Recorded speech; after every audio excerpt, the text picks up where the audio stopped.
HPIE 3.0 are concerns about data privacy and anonymity valid?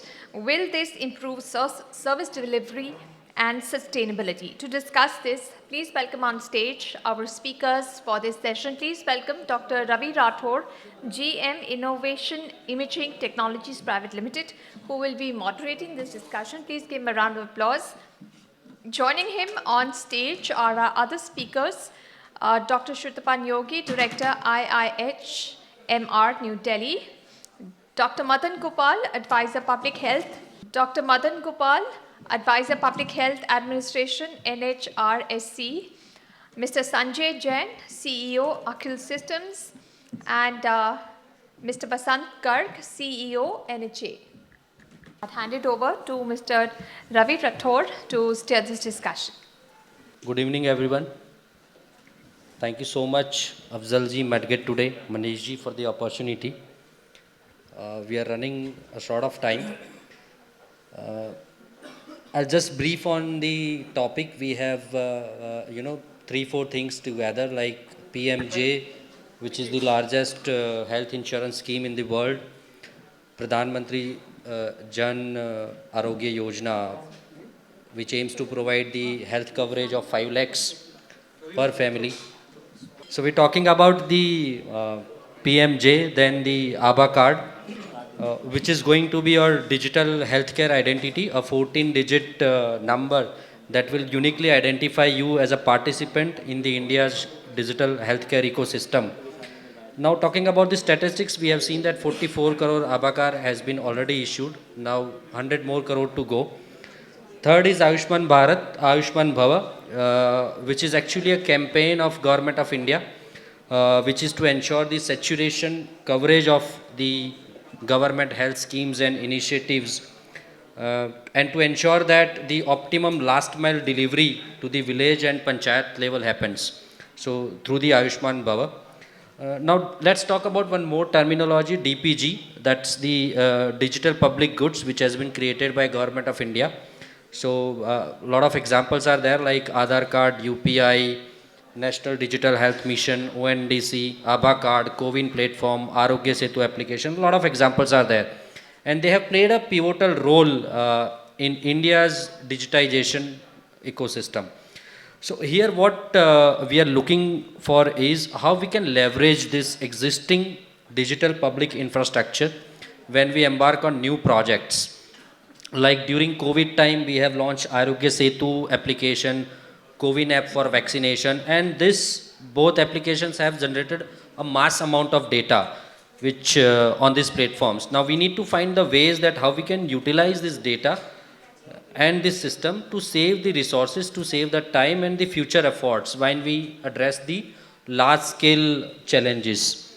So on this perspective, will not take much time. I'll go ahead with the questions. So my first questions to Dr. Madan Gopal on the accessibility in the rural and remote areas. Sir, in the vast expanse of our diverse nation, where we have seen we have a geographical barriers that hinders the healthcare access, and we have seen the potential of digital patient goods. When we discuss the ways to enhance this acceptability and accessibility in the rural and remote areas, the focus is to ensure the equitable healthcare delivery here, right? So my question is, how can these digital tools breach the healthcare divide and bring the quality services to every corner of our country? Over to you, sir. Thank you, Ravi. There are many questions to this. First, I will just mention about the health structure which is there in the country. We have been able to reach up to each village through a health volunteer who is responsible for preventive, promotive activities or outreach services of the health system. The system, peripheral most institution of the system is your Ayushman Arogya Mandir, which caters to a population of 3,000 to 5,000. And above that is your primary health center, and then the community health center, district hospital, medical college. That's the system is there. But as you have rightly mentioned, we are talking about 1.4 billion population. It's not a small number. We do have Indian Public Health Standard which decides at what population norms an institution would be there and how this institution would be manned, what kind of HR, what kind of function these institutions would be there. This is about the public sector institutions. But apart from the public sector institution, when in 90s, when there was a opening up of the economy, there's spurt in the private sector institutions. So we do have a network of around private sector institutions as well. If you talk about the number of institutions, it would be around 64,000, around 70,000 hospitals in the country and around 18 lakh beds. And public and private both or less contributing to roughly a similar ratio, in the similar ratio. That's a setup which is there. Still, this urban and rural divide, if you look at the statistics and other, so you will find that the performance in the rural area and the urban area, they quite differ. So besides that, during the COVID times, even in the urban areas, you have found that how this enforcement of lockdown has resulted in the discontinuation in the continuum of care for the comorbid and the other patients. That kind of thing has happened. But at that time, one good thing has happened that telemedicine practice guidelines were released. And it has opened a plethora of digital interventions. And you have seen from the COVID times for the epidemic management, previously we used to have control rooms. From control rooms, we have moved to command and dispatch functions or dispatch centers. From control rooms, it was war rooms. And from ROM rooms, now we are having command center or command functions. That kind of terminology has changed. Increasing use of digital goods you have mentioned. But still the question of providing access of specialist services. If you talk about the specialty care in the peripheral most area, still we are struggling to retain the specialist and provide specialist services. To divide that, one more thing has happened is the e-Sanjeevani platform, which has been taken clue from the telemedicine practice guideline. The e-Sanjeevani platform is there. You might have come across many e-health consultation platforms. But this e-Sanjeevani platform is a very unique way in which we are reaching to the peripheral most institution, that is the Ayushman Arogya Mandir, wherein the doctor-to-doctor consultation happens. And there is a portal also in which patient-to-doctor consultation is also happening. Now in the second version, what we are trying to do, apart from the teleconsultations, we are trying to bring in the diagnostics as well as the other point-of-care devices which can be used. So this is in pipeline, that is going to happen. But you see that how we have used and enabled the digital technology to penetrate right up to that population, and that thing is being taken care of. The second good thing which has happened after the launch of this PMJ program, wherein it was a discussion when the transaction software was first made for the launch of this program, it was a thought process that we should be having a stack, because in the health you are having so many portals, so much information is collected. You should be having a stack. So that with the stack you can at least deduce some useful inferences. But to make this stack to talk to each other, you required a common identifier. And after this National Health Stack which was formed, it became a precursor for the National Digital Blueprint, which was ultimately rolled out as National Digital Health Mission. This is the journey which has been made. In the National Digital Health Mission, what we are doing, we are trying to create an ID, Ayushman Bharat Health Account, so that this ID can be embedded into the information which we are collecting. So that all the portals which are collecting it, if this ID is embedded, you can deduce some information from that. So that with a common identifier, we can have information of all the things and we can run the machine learning tools and other things. That's the whole vision.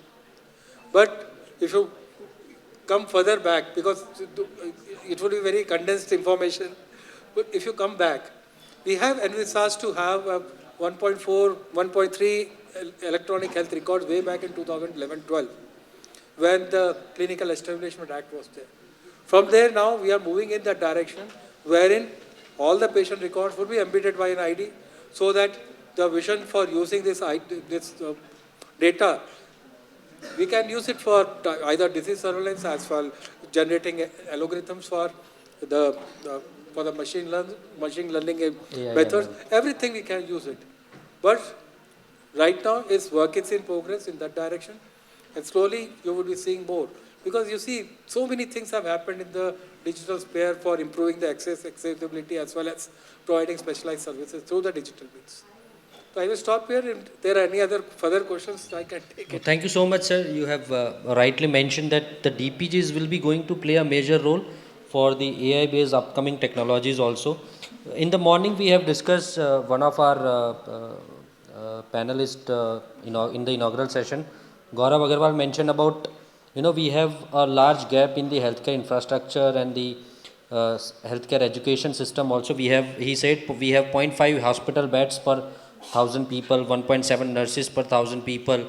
So this DPGs, when we are going up with the Ayushman Bharat and all, where we are developing the health and wellness center, he's mentioned that more than 1 lakh centers also develop. It will be coming up with all the digital technologies, telemedicine services and all. So this is going to play a big role in the upcoming future. Thank you so much, sir, for your remarks. I'll come to Dr. Shuchin Bajaj, sir. Sir, as you are from the medical hospital background, whatever data we have available right now, so is there any cost benefit analysis of investing in the digital patient goods such as ABHA card for both the government and healthcare providers? And how does this contribute to the overall sustainability of the healthcare ecosystem? Over to you, sir. Thank you, Roksab. So before we move on to cost benefit analysis, I think we need to talk about the trust in the system. Do we have enough trust in the system? And all thought leaders of healthcare are sitting here. Let me ask you one simple question. How many of you do have ABHA IDs? Let's show a raise of hands. How many of us have ABHA IDs? So 3 people in the room, right, out of so many. I have my ABHA ID on my watch here, right here. So if I have an accident or something, my ABHA ID can be seen by anyone it's right here on my watch. So how many of us have it? If we don't have it, if 99% of the room doesn't have it, what is the reason that we are not having it? I don't see many hospital representatives here, but how many private hospitals are actually incorporating the ABHA ID into their EMRs, into their medical records? How many of us have interoperability? How many of us are really truly committed to patients not lugging around physical files from one hospital to the another, and the other hospital, the second hospital saying, oh no, we don't trust these records that you've brought from the other hospital, so let's get all the tests done again.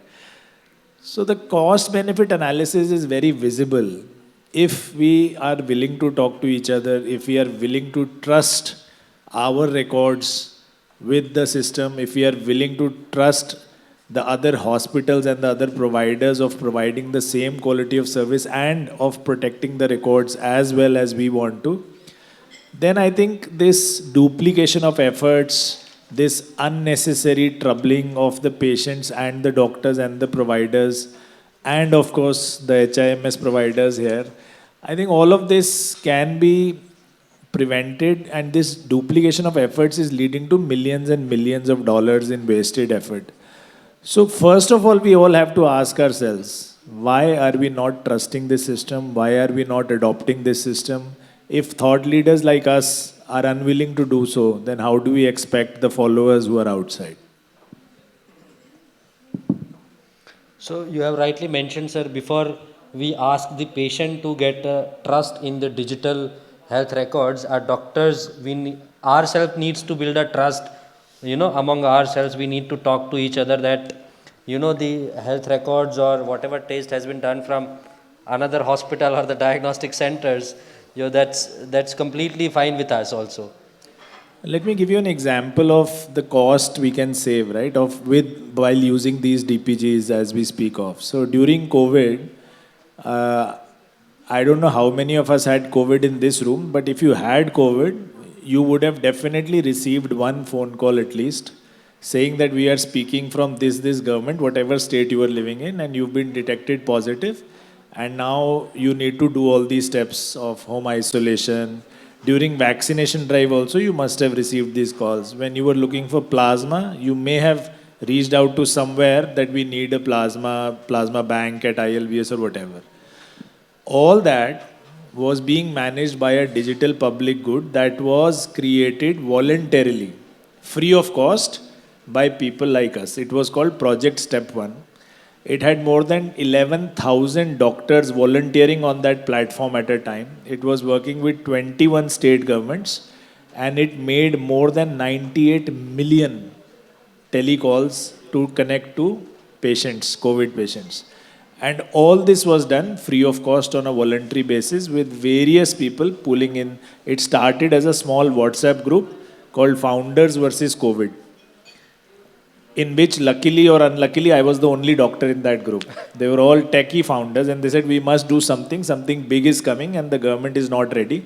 Let us do something, let's create something. And since I was the only doctor, I got sucked into it. Someone has to take the initiative, sir. Absolutely So right. then the name, as more and more people started joining, the name changed from Founders versus COVID to Startups versus COVID. And then finally, somehow we landed onto the name Project Step 1. And now this digital public good has been handed over to NDMA. The National Disaster Management Authority has used it extensively in the latest cyclone that came in Chennai. This public good was used. Doctors were available on call all the time to attend to medical needs. And now this public good is being used extensively in the TB eradication, the TB Mukt Bharat scheme. It has already been launched in Karnataka. It's the same set of questions, right? Of patients, about, do you have cough, do you have weight loss, are you following on with those medicines? It's just a very variation of the same questions that we used to ask COVID patients. And it's being used to track, diagnose and follow up patients of tuberculosis so that they do not leave treatment midway. And it will be launched in Haryana and Jammu Kashmir next month. So, can you imagine doing something like this without this digital public good? It will cost humongous amounts of money and effort, right? So, it is a no-brainer that the cost-benefit analysis is there. First, we have to build trust within the system as well as outside the system.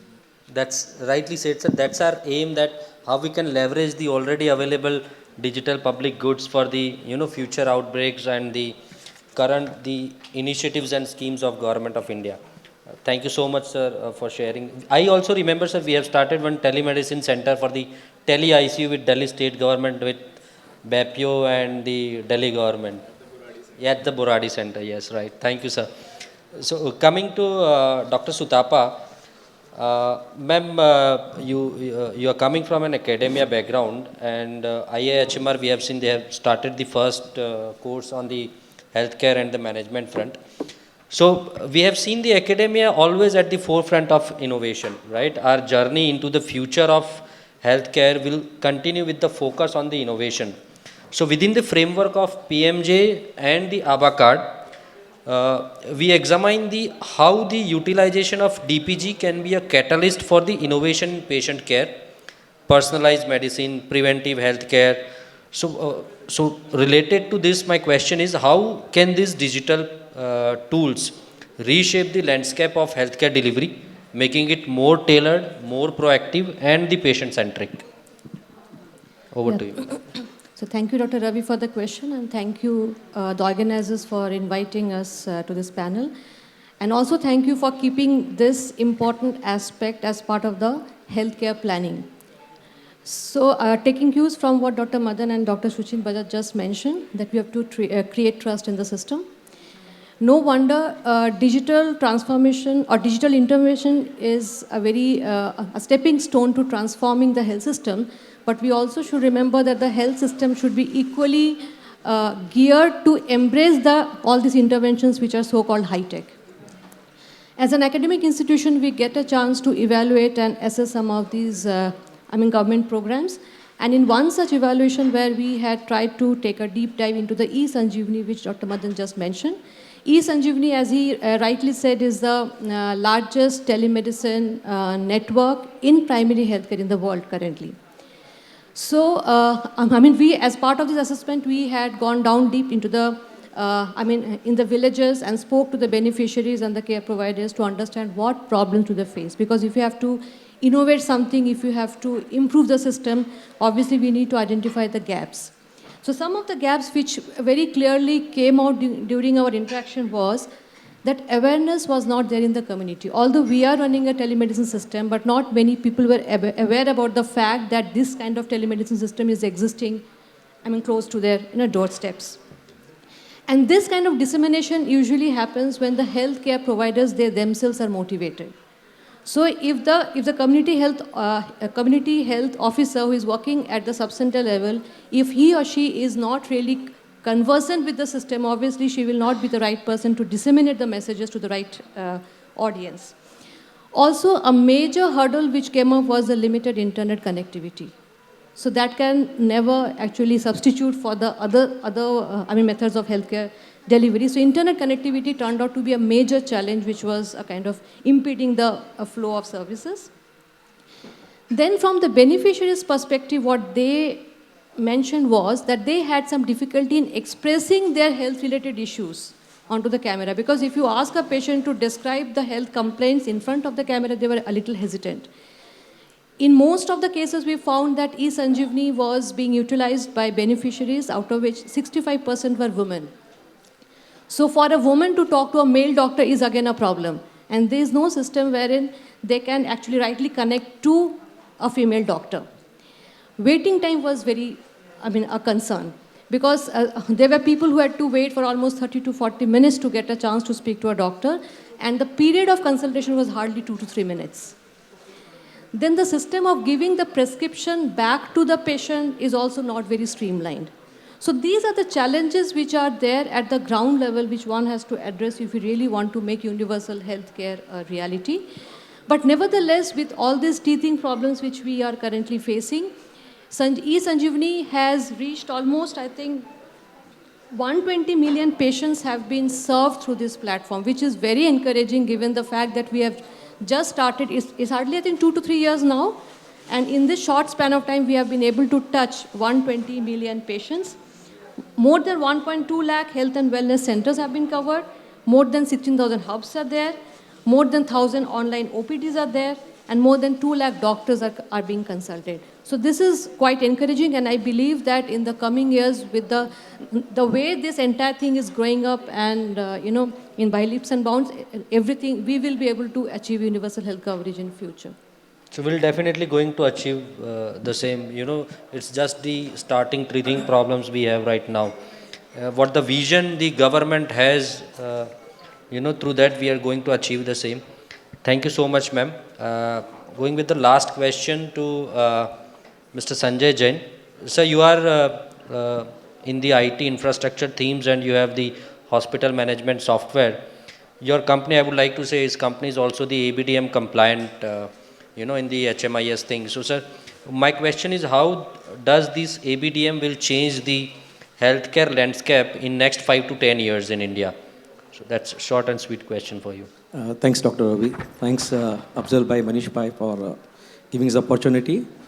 I'm in this industry for the last 3 decades, almost 30 years, 94, 95 started my career. And we work with Dr. Vijay also. So his hospitals there. So almost around 400 hospitals we have done automation. I've seen the different phases every decade or every 5 years some changes happen. It started with billing system, then diagnostic automation, then inventory automation, then EMR, paperless, you call less paper and so on. But unfortunately, I should say, no one has given the importance of technology. Unfortunately, it's 3 decades spent, and I wish there would have been much better way. Only the COVID has given the realization how the technology is, can change the face of the whole thing. When everything was closed, only technology was playing it. We are able to connect with the patients, we are able to connect with the hospital, we are able to do the work, either the hospitals or the HIS company or the software company who are working it. So why this such a long time it took, or why this kind of tragedy took it to realize it? Second aspect I want to give it, a lot of people are coming from the hospital side is there. We have got more than 400 hospitals. Only 3 hospitals have approached me about this ABDM implementation. And 1 hospital approached me for the reason, what is the incentive we are missing out, Sanjay, how we can incentivize and how we get the benefit is there. Though the state of the affairs, the biggest challenge is there, the priorities are not there. They don't have any priority on that part is there. We are talking about patient portal or patient app and so many things which we can do that. But when we go to one hospital to another, unfortunately within Akhil ecosystem itself, we are not having the connectivity between A hospital to another hospital. They don't talk to each other. Even the system is same, everything is same. So, in my opinion, I'm very excited and very enthusiastic about it because I feel the next 5 to 10 years will be the game changer. ABDM is the first big initiative government has taken. They have realized, even after the COVID part, this is going to make it a unified health platform, which means unified health record. Unified health record means one patient, one data. So ABHA ID will be going to be the unique identification for you, like Aadhaar card, irrespective of the hospital where I go, or irrespective of the lab or pharmacy and so on. We can have complete record available to you on our app with the consent definitely going to be given by the patient parties there. And this has to be made mandatory. My submission is that mandatory. Every HIS vendor, every LIS pharmacy has to be ABHA compliant, but you should not think about your institution. You should think about the patient part. My father was chronic bronchitis patient almost 2.5 decades. And most of the time when I go with him, he used to carry the complete bulk papers. He got a habit, old people have got a habit to keep all the records. So I used to go to him every hospital and the entire record, they keep on saying it. And incidentally, I was not able to do anything on that part because there is no one looking for that. Now this ABDM compliant or ABDM ABHA number definitely going to make the difference. This is a triggering point, which is going to make a unified record, continuity of care going to be better, efficient care management will be there, and so many other benefits going to come, data-driven, AI, algorithm, patterns you can train it, and so much data. And unfortunately, the CoWIN and the Arogya Setu app has not extended further to the hospital link it, which would have been done it. Absolutely, that's a right suggestion, sir. You talked about one patient, one data card. From the industry side, we always talk about one nation, one policy, from the medical device perspective. That's our dream, right? So thank you so much, sir. Just we are summing up with one-liner suggestion from you all on how we can ensure the accessibility of DPG for healthcare sustainability. Was just one-liner and we are summing up. Thank you. From each of you. Starting with, Akhil, sir. I say digital assets or digital patient goods is one of the fantastic things which I've heard, and this should be implemented with all the participants of the whole industry together. Take it as one objective. We need to make every patient record accessible anywhere, anytime, and across the board. I think digital and technology is the future. It's not a question of if we will be able to apply it. It is just a question of when and how. And the sooner we adapt to it, the better it is. My favorite line about this is that technology will never replace doctors. Only doctors using technology will replace doctors that are not using technology. So in my opinion, I think integration of the systems is the key. And at IIHMR, we are hosting a series of workshops with support from National Health Authority. So we already have had some 4 rounds of workshops where there was a kind of a group of insurance companies, the diagnostic lab, and the hospitals coming together to integrate these software. So that is a welcoming step, I think. And that is the key to proper, implementation of this ABDM program. You, sir, from the policy side. One of the things, our whole focus should be on making technology simple, and it should build the capacity of the people who is using it. Nobody has taught us UPI, nobody has taught us WhatsApp. We have to see that how we simplify it. Otherwise, the trust elements and the other elements which we are talking. We all have used Aadhaar for getting appointment for COVID vaccination, the COVID vaccination. We should be aware that if we have used Aadhaar for COVID vaccination, our ABHA ID would be generated automatically. You have to only download that thing. That's one thing. One thing is you have to have trust and make the technology so simple so that it can build capacity into the people, so that adoption and further propagation can happen.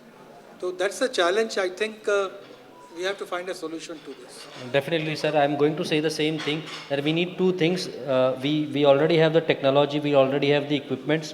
What we need right now is the capacity building and the awareness thing. It's not the capacity building. You have to make technology so simple that it builds the capacity by itself. On their own. On its own. Suppose if I'm using WhatsApp, just take the example of WhatsApp. Nobody has taught to use the WhatsApp. You take the Facebook and making reel. go to any village, they would be making reels. Who has taught them? Because the technology itself was so simple to use. They started doing it. We have to bring that kind of level into our health also, so that many of the hospitals, because in ABHA, apart from ABHA ID, the health provider ID, health institution ID and the pharmacy ID, there are 4 IDs which are to be created. We are only struggling with the ABHA ID. Right. Okay, that's one thing. However, what about the health institution ID? What about the pharmacy ID? That we have to see that, because unless the trust Awareness deficit and is implementation created, part we along have with the to trust. bring to that. Right. And they Thank have you to so see much. some value. If the moment they start seeing value, then automatically adoption and other things will happen. Thank you so much, sir. Thank you so much, all the panelists, and my many thanks to Medgate today for the opportunity. Over to you. Big round of applause for all our speakers on stage. I would request Mr. Afzal Kamal and Mr. Gaurav Agarwal to please come on stage to present our speakers with a small gift and a memento from our side. Right, a memento from Dr. Ravi Rathod, GM Innovation Imaging Technologies.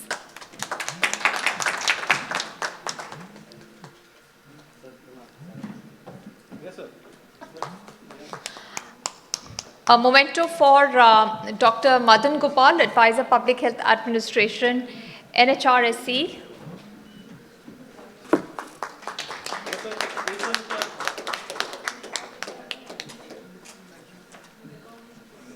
A memento for Dr. Sutapa Neogi, Director, IIHMR, New Delhi.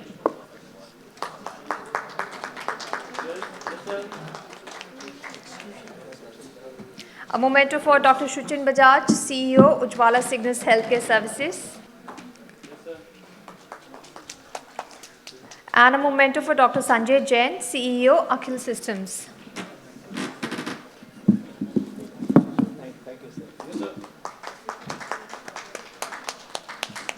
I request all of you to please come forward for a group photograph.